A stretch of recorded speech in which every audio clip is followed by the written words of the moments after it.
Hello student. আজি আমি class 11 exercise 13.2 2 number কোৱেশ্চনটো আলোচনা কৰিম।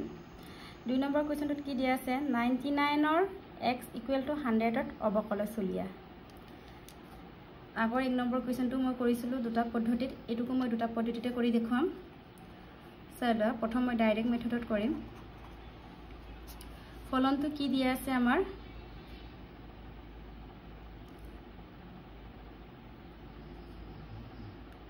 99x ফলনটো কি দিয়া আছে f of x = 99x। এতে আমাৰ d/dx x to the power n কি আছিল আমাৰ n টো আগলৈ আহে x to the power n - 1 আছিল। এতে এই ফৰ্মুলাটো আমি ব্যৱহাৰ কৰিম। এতিয়া x সাপেক্ষে অবকলজ কৰি পাওঁ কি পাওঁ এটা আমাৰ d/dx f দ্বাৰা লিখা হৈছে। তা 99 টো আমাৰ এটো তাৰপা ইয়াত x ৰ ওপৰত পাৱাৰ কি আছে ঘাত কি আছে 1। এটা n ইকুৱেল কিমান আছে 1। তেনেহলে আমাৰ 1 টো আগলৈ আহিলে আকৌ x লিখা নহয় কিন্তু তোমালোকক প্ৰথম কাৰণে দেখাবৰ কাৰণে এটো মই লিখি দিছো। তাৰপা আকৌ 1 আকৌ কি কৈছিলো -1 এটা আমি কমাই দিছিলো ফৰ্মুলা মতে। তেতিয়া 1 - 1 কিমান হয় 99 * 1 99 হল x to the power 0 আৰু পাৱাৰ যদি 0 থাকে কিমান থাকে আমাৰ 1 থাকে। কিমান পালো 99 * 1 99।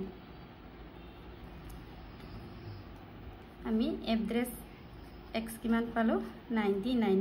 ইয়াত x ৰ মান আকৌ কি কৈছে 100 কৈছে এড্ৰেছ 100।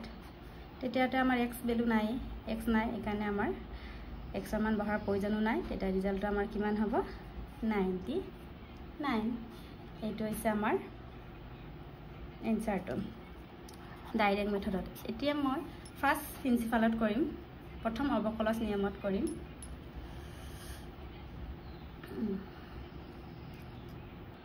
এটা ফলনটো কি দিয়া আছে আমাৰ f of x = 99x। আমাৰ ফাৰ্স্ট প্ৰিন্সিপাল অফ ডেৰিভেটিভ কি আছিল address x = limit h tends to 0 f of x plus h minus f of x by h আছিল।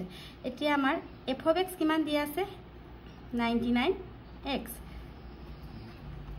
এটা x ৰ ঠাইত প্ৰথমে আমি 99 আছে x ৰ ঠাইত কি বহাম ইয়াত x plus h আছে x plus h বহালো আকৌ মাইনাস f of x কি আছিল আমাৰ 99x বহাই দিলো বাই h।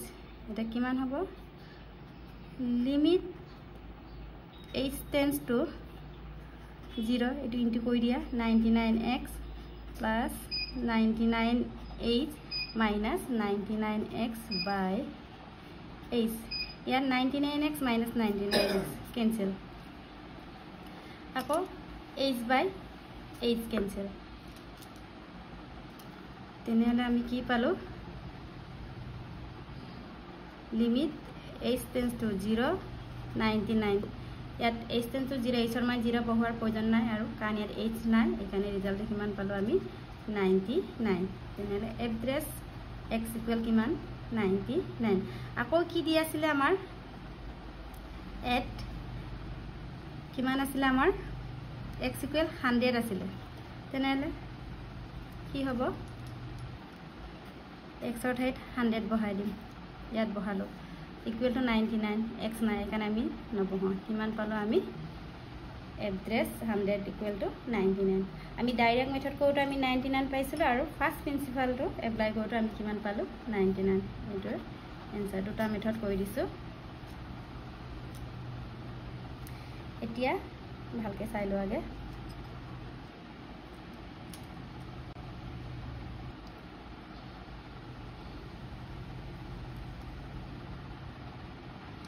এতিয়া নেক্সট 3 নম্বৰ কোৱেশ্চনটো চাও।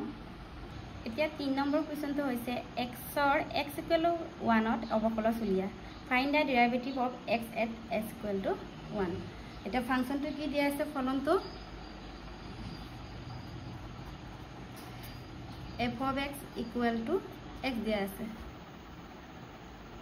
ইয়াত এতিয়া আমাৰ কি আছিল d by dx x to the power n equal to n x n minus 1 আছিল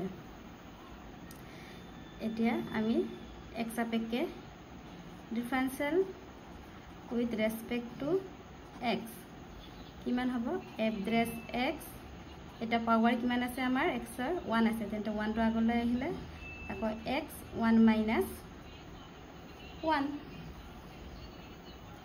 এতিয়া 1 into x x 1 minus 1 0 x to the power 0 কি হয় আমাৰ 1 তেনেহলে আমি কি পালো f dress x equal to আমি 1 পালো আকৌ x ৰ মান আকৌ কি বহাব কৈছে আমাক at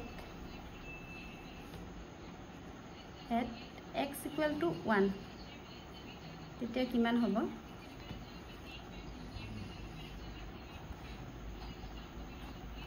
ইয়াত আমাৰ বহাব নোৱাৰো কাৰণ x নাই এখানে ৰিজাল্ট আমি কিমান পালো 1 এইটো হৈছে আমাৰ ডাইৰেক্ট মেথডটো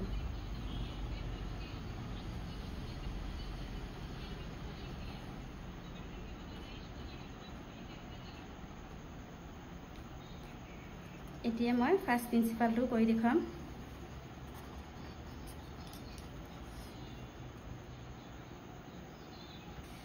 কি আছিল f dress x equal to limit h tends to 0 f of x plus h minus f of x by h আছিল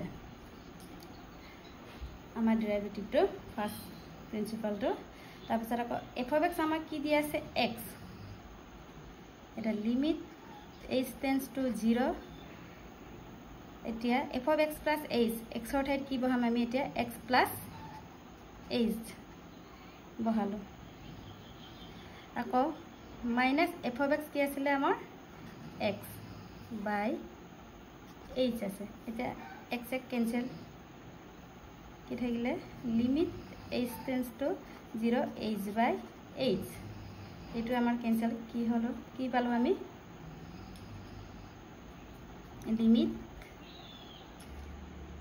h tends to 0 equal to 1 পালো এতিয়া ইয়াত আমি h ৰ ভ্যালু বহাবই নোৱাৰো কাৰণ ইয়াত আমাৰ h নাই এইকাৰণে কিমান হল আমাৰ ৰিজাল্টটো 1 তেনে f ড্ৰেছ x equal আমি কি পালো 1 আকৌ আমাৰ x ৰ মান দিয়া আছিল কি x ৰ মান আমাৰ 1 at x equal to 1 তেতিয়া কি হ'ব f ড্ৰেছ x ৰ ঠাইত 1 বহালো ইয়াত আমি বহাব নোৱাৰো কাৰণ x নাই তেনেহলে ৰিজাল্টটো কি হল আমাৰ 1 এটা আমি ফাৰ্স্ট প্ৰিন্সিপাল কোটো আমি 1 পালো আৰু ডাইৰেক্ট মেথড কোটো আমি 1 পালো তোমালোকক যদি ফাৰ্স্ট প্ৰিন্সিপাল কৰিব দিয়ে তেতিয়া এটো মেথড কৰি ভেৰিফাই হিচাপে তোমালোকে ডাইৰেক্ট মেথডত বহাই চাবা কাৰণ ডাইৰেক্ট মেথডটো টাইমো কম লাগে শৰ্ট হয় ভেৰিফাই কৰিব পাৰা তাত একে হলে তোমালোকে জানিবা কাৰেক্ট আছে বুলি এটা অকমান হলো কনসেপ্টটো ক্লিয়াৰ হৈছে তাৰ পিছৰ কি মই নেক্সট ভিডিঅ'ত আকৌ আলোচনা কৰিম আৰু এবাৰ চাই লোৱা